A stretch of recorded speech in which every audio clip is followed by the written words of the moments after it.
Drew Bledsoe joining us now. Patriots quarterback, Super Bowl winner. Drew, thank you. Very funny roaster of Tom Brady. Drew, what up, man? Thank you for joining us. Hey, good morning, guys. What's going on? Oh, we're good, man. Not much, man. Here in Washington, obviously, there's a unique situation with Jayden Daniels, the Heisman Trophy winning quarterback coming from LSU. He's going to be the starter right away. I mean, this is a world you're really familiar with. You were the first overall pick to the Pats and played right away. How tough is this transition period for a young quarterback? It's a big change. I just remember there were a couple of things that were pretty heady, back then. Number one, you come from college and then you step into the huddle in an NFL huddle and you're with a bunch of grown ass men. Like you're with guys that have families, and they're like, and you as a young guy have to be their leader. That part's pretty crazy. And then when it comes to playing the game, man, the windows are just so small. In college you could get away with, especially if you had a big arm, you could be a little bit late or a little bit inaccurate and still complete a pass. Where in the NFL, the windows are so small, you have to be right on time and right on target all the time. But just looking from afar and reading, how Jayden's approaching, this change, I think he's got it in the right place where he just needs to do his part. He's got some good veteran leadership around him, and they can take that leadership mantle, for the first year or two, and then he can rise into that role. But obviously, a phenomenally talented football player, and he's got that other dimension where if he decides to pull the ball down and run it, he can be dangerous with his legs as well. So I'll be excited to watch and see how he does. Drew, I've always had the mindset where I didn't allow people outside the building to affect what I was doing there. How would you suggest that a young guy like Jayden handle things moving forward, especially in a day and age where everybody has an opinion? Oh man, I am so happy I played before social media. It's a whole different thing that these guys have to deal with now, and you have to be really disciplined about how you treat a lot of that stuff that comes from the outside.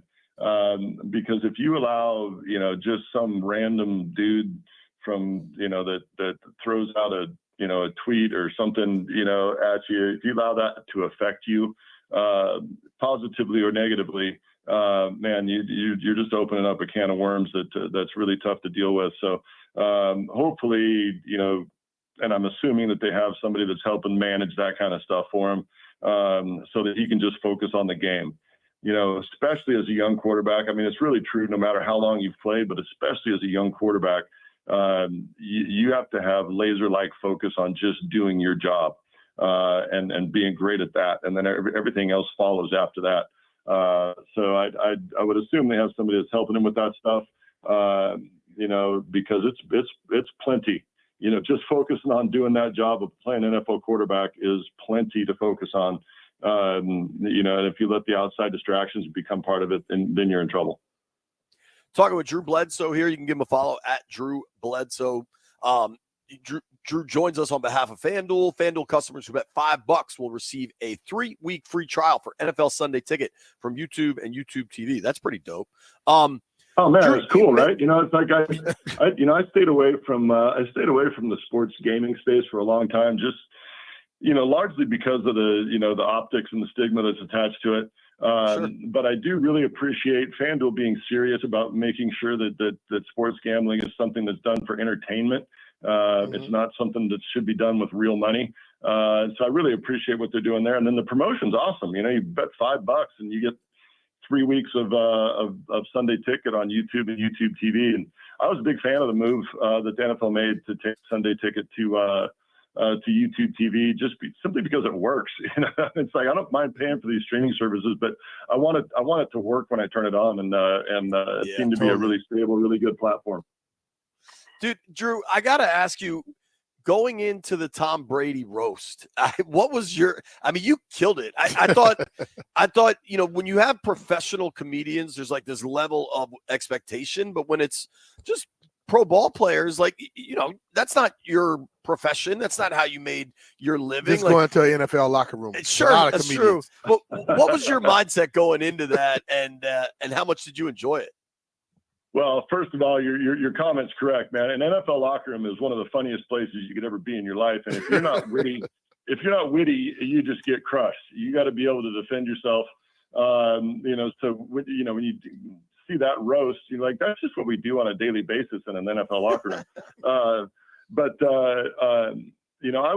was pretty comfortable with it, but my family was very nervous. My wife and my kids made me run material with them because all my kids hear from me bad dad jokes and, inappropriate comments at the wrong time. So they were pretty nervous about it. They made me run through the material with them a bit, but that's pretty heady stuff though. When you got to do stand-up comedy for the first time, normally that's in a small setting, with a pretty controlled group. And instead it's live on Netflix. It's pretty heady stuff. I was glad they put me up early so I could sit back and enjoy the rest of it though. Do you ever doing something like that? Are you concerned that I might say a joke that the person might not take it as a joke? Yeah, I tried to walk that line. There was one joke that I had in early that my wife vetoed. She goes, "No, that's over the line. You can't say that." And so I took that one out, and I've never told that joke publicly, and I won't. But she did then help out. Here, you're welcome to rock. Drop it. Yeah. But she did help out though. Then because she came up with that bit about Tom not being touched at the end of their marriage. So that was actually my wife's material, which was pretty good. It was damn good. I also thought Belichick, when he talked about he was roasted on an 8-part series on Apple TV, was pretty funny. What did you think of Dynasty as you got to watch it? I only watched it like the first 3 episodes. I haven't watched the rest of it. I don't know. I guess the one thing that I wish they would have done is focus more on that amazing run of success rather than kind of the what tore it down, because I don't know if that level of success I don't know if that level of success will ever be achieved in the NFL again for that long of a time. The Chiefs are making a big run right now, but they've got to do it for a lot more years to equal the level of success that the Patriots had for that run. And I wish that the focus had been more on that run of greatness rather than what tore it down. I totally agree, dude. I thought it was almost bizarre. Like, they did a whole episode on Aaron Hernandez, and the second and third Super Bowls were featured for like 4 minutes each. Like I didn't understand it.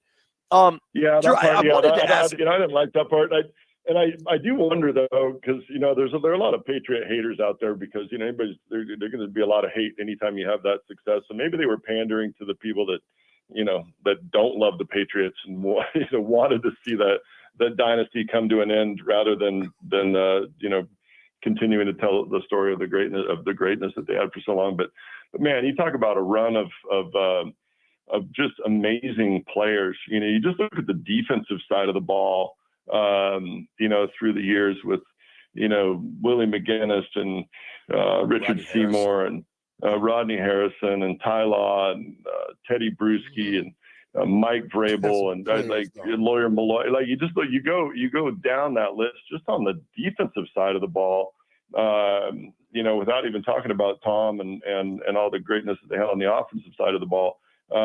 It's a pretty compelling story. So that part did kind of bother me. I wish they would have focused more on on why they were so successful rather than focusing on some of the negative stuff. I've always been told people that hate you the most listen to you all the time. The people that like you, they already know what you're talking about.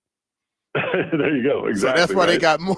They got a lot of viewers, because there was a lot of hate out there, I'm sure. There's a lot of hate out there. There's a lot of hate. Even on that note, with just bringing it back to Daniels here, because I can only imagine Boston when you first arrived in town. how rough can it get for a rookie quarterback? Because it's not all going to be touchdowns.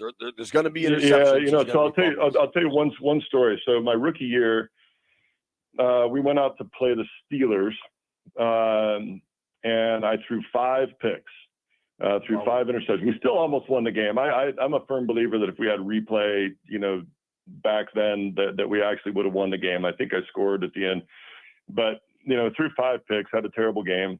And so I went the next morning, and I'd always tried to stay away from any of the media. But that next morning, that Monday morning, I was like, all right, let me go see how bad it can get. Because I just wanted to see what the bottom looked like, right?